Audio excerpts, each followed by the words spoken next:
A racist Karen prevented my black dog from entering a dog park. She refused to let us in, claiming that my dog was black and scary-looking and could hurt her dog. Little did I know, this encounter would turn into a tense standoff that would leave me questioning the fairness of the world. Here's how it all went down. I had just finished my morning coffee and was excited to take my dog, Sparky, to the dog park. It was a beautiful day outside, perfect for playing fetch and meeting other dogs. Sparky was already wagging his tail, eager to get out of the house and stretch his legs. The dog park was only a few blocks away, so we walked there. As we approached the entrance, I noticed a woman standing in front of the gate with her small dog on a leash. I didn't recognize her, but I assumed she was a new resident in the area. I smiled and said hello, but she just scowled at me. "Excuse me, could you please let me and Sparky through?" I asked politely. "Absolutely not," the woman replied sternly. "Your dog is black and scary looking. It's obviously aggressive and could hurt my dog." I was taken aback. I had never heard such a ridiculous statement before. Sparky was the friendliest dog you could ever meet. He had never hurt anyone. I tried to reason with her. "That's ridiculous," I said. "Sparky is a sweet dog. He just wants to play with the other dogs." "I don't care," the woman said, crossing her arms. "I won't let him in. You'll have to leave." I couldn't believe what I was hearing. This woman was blocking the entrance to the dog park and preventing me and Sparky from enjoying a beautiful day outside. I decided to call her out on her behavior. "That's not fair," I said firmly. "You're being completely unreasonable. We have just as much right to be here as you do." The woman just scoffed and refused to budge. I could feel my blood boiling. I had to think of a way to get through to her and get her to move. I tried to reason with Karen, but she was having none of it. She continued to block the entrance and refused to let me and Sparky through. I was getting frustrated, but I knew I had to keep my cool. "Look, Karen, I understand that you might be worried about your dog, but I assure you, Sparky is not aggressive. He just wants to play with the other dogs." "I don't care what you say," Karen replied, her voice rising. "Your dog is scary looking and I won't let him in. You can leave if you don't like it." I was starting to lose my patience. I couldn't believe that Karen was being so unreasonable. I decided to try a different approach. "Karen, can I ask you something?" I said, trying to keep my voice calm. "Have you ever seen Sparky be aggressive towards another dog or a person?" "No, but that doesn't mean he won't be," Karen replied stubbornly. "Exactly," I said, feeling like I was making progress. "You don't know Sparky. He's a friendly dog. He just wants to play." "I don't care," Karen said, her face turning red. "I won't let him in. End of story." I took a deep breath and tried to think of a different tactic. I knew that Karen wasn't going to back down easily, but I couldn't give up. Sparky deserved to play in the park just like any other dog. "Karen, let me ask you something else," I said, trying to keep my tone even. "Do you think it's fair for you to block the entrance to the park like this? What if someone did that to you and your dog?" "That's different," Karen said, shaking her head. "My dog is well behaved. Your dog is obviously not." I could feel my blood boil. Karen was being completely irrational. I had to find a way to get her to move. "Karen, we're not leaving," I said firmly. "You're going to have to move." "I won't let you in," Karen said, her voice trembling. I could see that the situation was escalating. Karen was getting more and more agitated, and I didn't want things to turn violent. I decided to call for backup. "Fine," I said, pulling out my phone. "I'll call the park ranger. He can sort this out." Karen seemed to be winning the argument. She was standing firm, refusing to let Sparky and me into the dog park. I could feel my frustration growing with every passing second. I decided I needed to take a more assertive stance. "Karen," I said, my voice firm,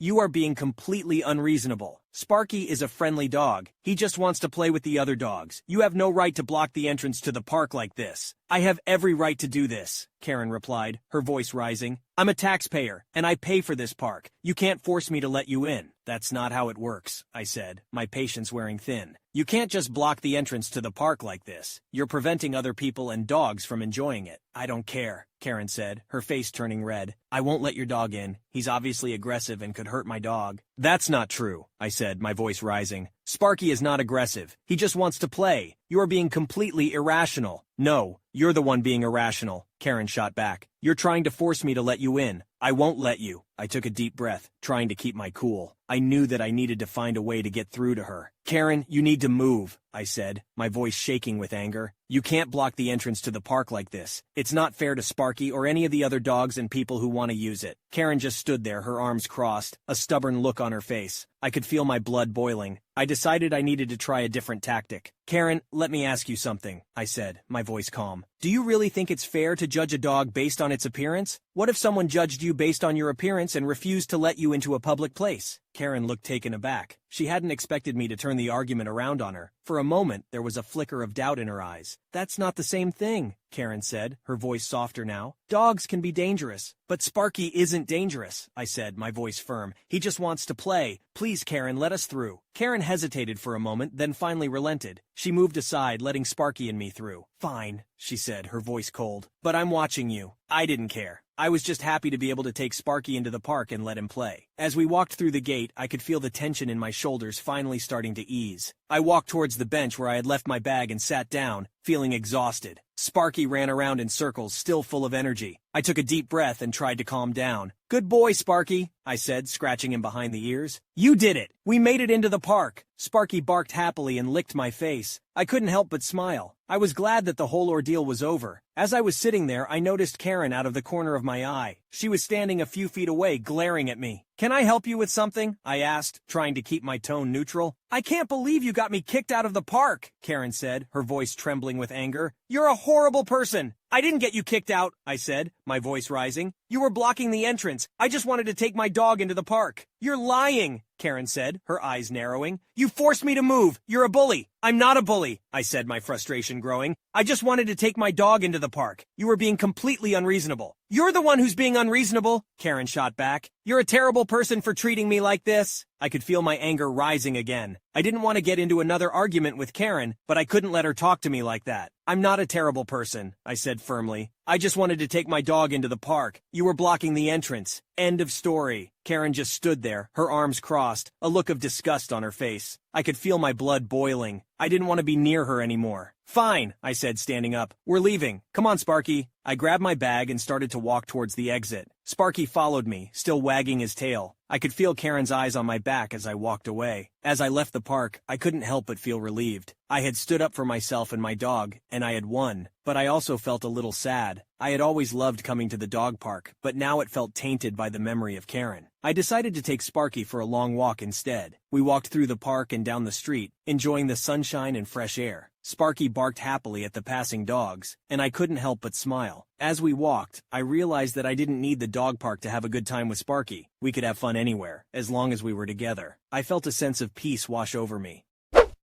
Wow, what a crazy story. I can't believe some people are still so ignorant and closed-minded. Shout out to Sarah for standing up for herself and Sparky.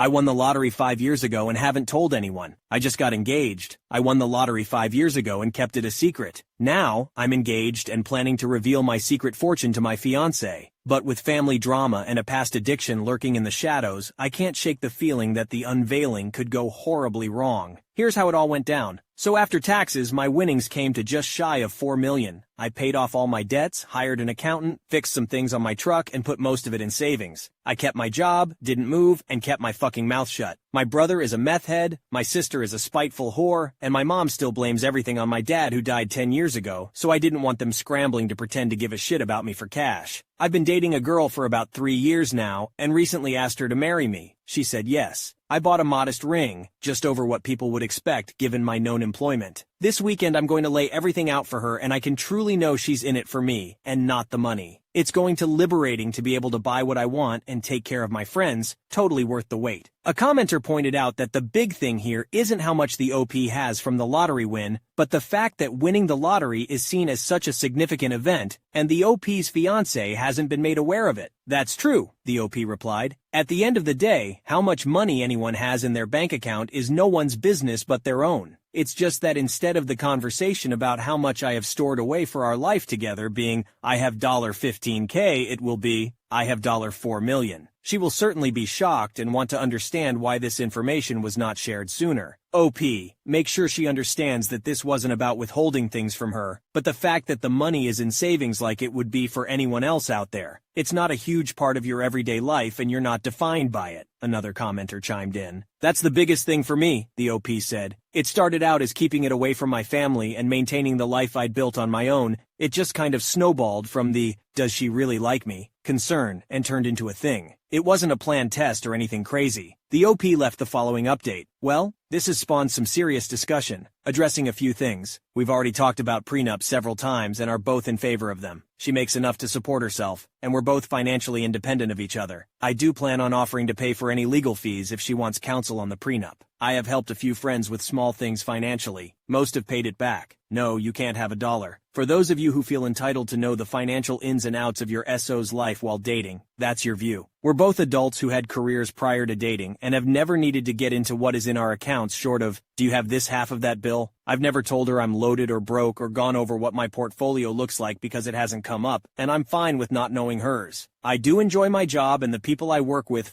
so it's been easy to stay on. My returns net me about double my salary, so I've been saving quite a bit. I plan on buying a new vehicle, and she can have one too if she wants. I also plan on buying a house, paying off a friend of mine's student loan, more on that, and taking some time off to travel. A good friend of mine reached out to me early on and let me stay with him for close to 2 years, rent-free, while I kicked a drinking habit and got on my feet. He's the only one I'll be pouring any kind of cash into, and it couldn't go to a better person. He has a newborn daughter who will get a college fund, and I'm paying off his school debts and his house. Other than that, ask away, boys and girls. I'll update everyone after dinner on Saturday if you're still interested. The OP left the following update. I received a lot of feedback on my post and several people expressed interest in the outcome of revealing my finances to my new fiancé after keeping her in the dark for so long. People who want to catch up can read my original post here. So my plan was a relaxing evening on the odd weekend we both managed to be free from work or other plans. We went to an early dinner at one of our favorite Italian places, an inexpensive little diner nearby with great appetizers, and then finally went to see Star Wars. After the movie, we grabbed some beer and wine for the evening and went home to relax. Skipped the weekly small talk about work, friends, and the accompanying few drinks in, and I told her I wanted to be open about everything with each other leading up to the marriage. She got kind of quiet, a little guarded, and said, "Well, yay, so do I," pausing with that look people get when they want you to keep talking. I told her we were never truly going to have to worry about money, that she could do whatever she wanted with her job or stay at home or change careers, anything, because I had north of $3 million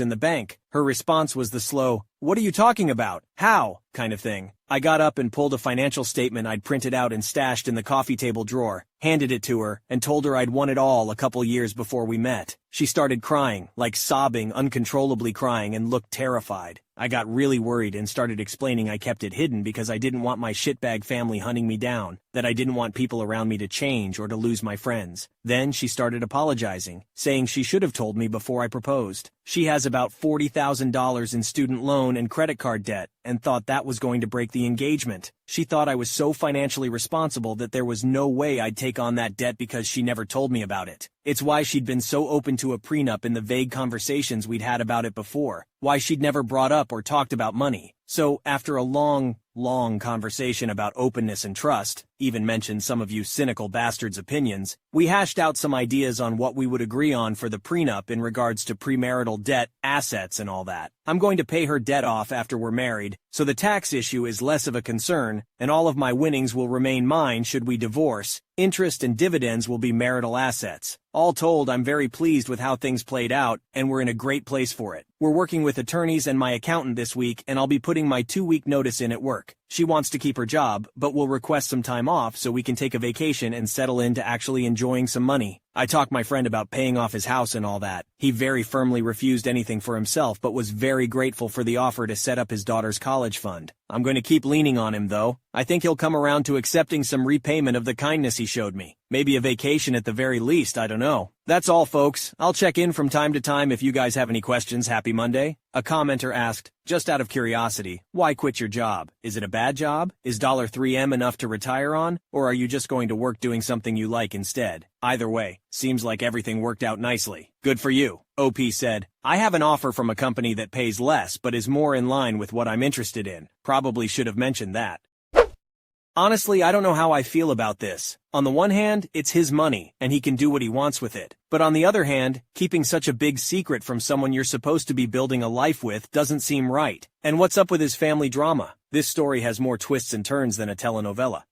Am I the jerk for calling my roommate's family a bunch of misogynists and asking her to move out? I never thought that my job as a train driver would make my roommate's family hate me, but when her mother called me a man and a misogynist, I knew something was up. Little did I know that standing up for myself would lead to a chain of events that would change everything. Here's how it all went down. I, 26F, am an assistant loco pilot. which is just a fancy way of saying I'm a train driver. If you haven't already guessed, it's an extremely male-dominated position, with women not being recruited for the job until around 20 years ago. It wasn't my dream job, it was my father's job that I was offered by the railways after his accident in the line of duty, and I had to take over as the breadwinner for my family. On to the point, I live in a city away from home, so I rent a flat with a younger woman who is studying. She studies late hours, so she doesn't have a problem with my crazy schedules as I have a ton of night duties that don't follow any shift system. I do pay more rent because she's a student, and I sort of inconvenience her with my schedule. However, after her family visited her and went back, she started being cold towards me. When I confronted her about it, she said her mother didn't like the way I behave and that I'm practically a man. The way I behave is wearing a shirt and trousers pair, that's the uniform for it, in case it wasn't clear, to work, and working on small electric projects during leisure time. That's something my father and I used to do when I was younger, and it's a memory I hold of him. According to my roommate's mom, having such a job, dressing up like a man, working on man stuff, her words, not mine, practically makes me a man, and my roommate should be wary of me. The next thing I might start doing is drinking until late and having rowdy parties with my work buddies at the flat we share. Even if it isn't my dream job, I take it seriously because I have 2 younger siblings, my mom, and my grandparents to support. It's not obvious, but the job gives a lot of physical and mental stress. I said if that's the problem for her, maybe my roommate should be moving out of the flat to make her misogynistic family happy. The only reason we got the flat to rent is because I'm a government employee, and I pay more share of the rent in compensation for the inconveniences. My roommate then called me a jerk and other profanities because she can't find a place so soon as she's a student, and it's unfair of me to ask her to move out because of her old-fashioned family. A commenter asked about how OP took over her dad's job. Is it hereditary or something? I'm sorry if this is a dumb question, but I'm just curious. OP replied, it's not hereditary, but there's a thing the Department of Railways does. If the worker gets unfit for working and/or passes away while in duty, the family is given an option. We can either take the widow's pension scheme, or the eldest child can get the job. Since the widow's pension scheme doesn't offer enough money to support the whole family, 2 younger siblings who are still in school and sick grandparents who need intensive care, I decided to take the job.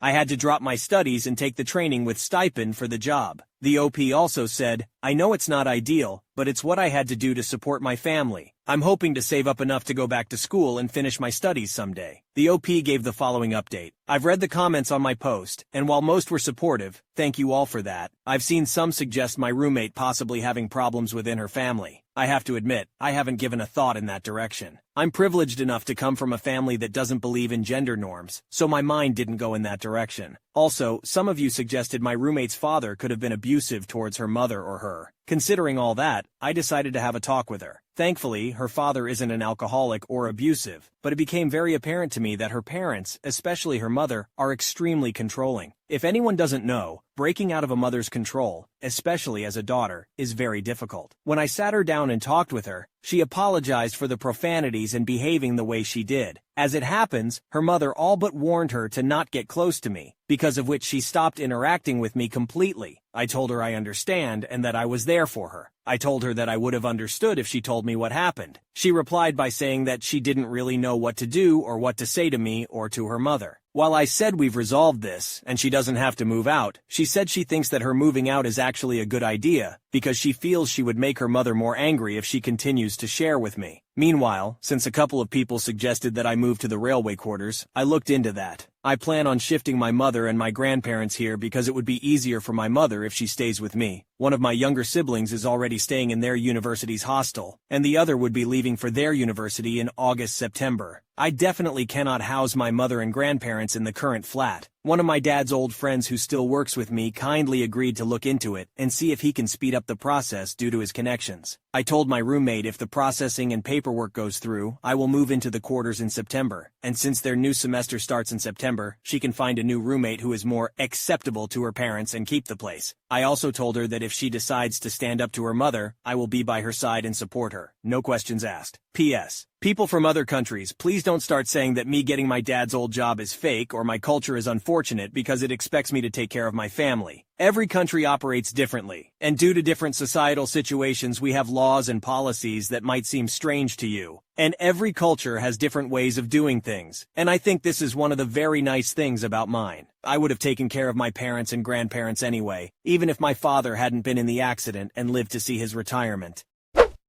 Wow, what a story. It's crazy how people still hold on to outdated beliefs about gender roles. Good for the OP for standing up for herself and her job. And it's great to see her supporting her family in such a selfless way. Hope everything works out for her and her roommate. If you enjoyed today's story, be sure to check out another video on your screen now. Submit your own stories at you'rethejerk.com. Subscribe now, or you're definitely the jerk.